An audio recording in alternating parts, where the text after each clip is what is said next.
Welcome back to From the Anvil, folks. I'm just going to give my post-game thoughts. It's one day after the game, where it finished Freiburg 1, West Ham United 0 in Germany in the first leg of the Europa League round of 16 knockout game. Strange game, in all honesty, and it honestly reminded me about, that game against Sevilla, that first leg back in 2022, the one where West Ham lost 1-0 in Spain and then won 2-0 in the replay.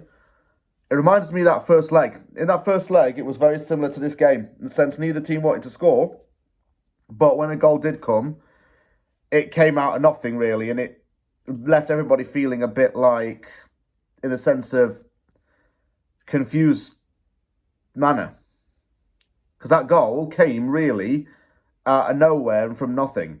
One can argue that Freiburg were better than West Ham in the first half, and I wouldn't disagree with that. However, the goal just seemed to come from no real intent. West Ham didn't have the energy in the first half, really, to go on and kill the game. But in the second half, that changed, and I thought we showed a lot more about us. So to actually end up losing this game is bad. But then again, it's only 1-0. So we still have a chance to go back to London Stadium and get the advantage and win. I'll start with the team lineups. One major change, Fabianski was in goal instead of Areola. Usual defence of Sofal Emerson as fullbacks and Zuna Mavropanos as the defenders, centre defence pair rather. Alvarez and Souček as centre midfielders. Paquetá as the left midfielder. Bowen as the right winger. Kudus actually helping out Bowen, and James Ward-Prowse as a 10. I forgot to put Kudus actually in my notes when I was talking about the starting lineup. How silly of me. Anyway, Freiburg had most of the ball in the opening 8 minutes. West Ham couldn't get the ball back and couldn't cross because they were cleared a lot of the time. Ward-Prowse is playing in a 10 role, yet he never really got into a position where he's able to get the ball forward enough. I wouldn't call him a natural 10, even though he has played in that position. We do have a natural 10 in Lucas Paquetá, but Paquetá's not played in the attacking mid-role. He's played in the left midfielder and wide midfielder roles. Mavropanos stayed resolute at least, and he was our best player in the first half. Blocked a lot of shots and cleaned up the defence. Best defender in that game, and that is without question. We tried to do diagonal long passes all the time, and it just did not work. We couldn't even get the ball to any of our players. And if Souček could actually pass a ball on the ground, even to his nearest man, it'd be like Xavi, Iniesta, Beckham levels of a midfielder. Even Michael Carrick levels of a midfielder. With the passing range. But Souček can't make passes all the time. He can't string passes together, and it annoys me. Bowen missed an absolute sitter from a Kudus cross. There have been some debates that Kudus hasn't been the same since AFCON. I seem to talk about this every week, but he's not been the worst possible player on the field. No one played with any real drive in that first half. Zuma's knees are gone. He's gone, and he's not a captain. Not going to keep talking about this in videos. He shouldn't be a captain. No one seemed to work together, and it was all just very loose. It was 0-0 at half time. God knows how we didn't end up conceding a couple of goals, but hey-ho.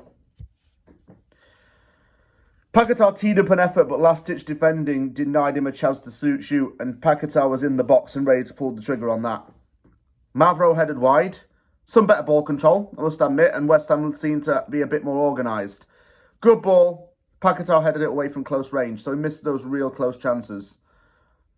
Emerson had to come off because he got hurt, and Aaron Cresswell came on. And as soon as Cresswell came on, actually, he nearly put in a worldie of an assist. But West Ham didn't capitalise and get on the end of the ball, so he didn't get the worldie of an assist. Souček was taken off and Antonio was taken on, is what I was thinking would happen next. That's what I'm thinking. It didn't actually happen. But what you would have done at that point, if you were really going to go for it, you take off Thomas Souček, you put on Antonio, and you get Paquetá in the 10 role. With less than 10 minutes to go, Freiburg scored. It wasn't offside. Players didn't react because they thought it was, but it wasn't offside, and it was just tapped in from close range by Gregoric. James Ward-Prowse came off for Calvin Phillips. I didn't know why at first. I was slagging that substitution off, but then I thought about it and I thought, yeah, we need to look a little bit calmer on the ball. We need to make some rational decisions. And it seemed like Phillips could do that, even if it was very brief. Or were we just trying to defend it and put on another defensive midfielder? I don't know what the logic was behind that. Paquetá off for Antonio late on. What's Antonio going to do with such short amount of time? Not much.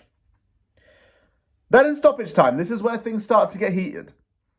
Noah Weishaupt, a young winger, appears to handball in the box, with Souček being the closest player to him.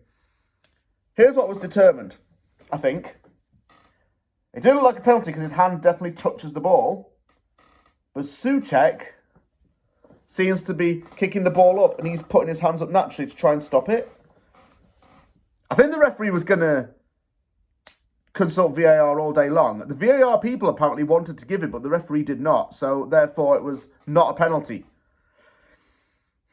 Feel a bit, get a feel hard done by. We're not going to talk about VAR. Just a very weird way to end a game. And, we have got to go back to London Stadium and do them there. And I think we can with our home advantage. We've done it twice in the group stage. Let's do Freiburg again then.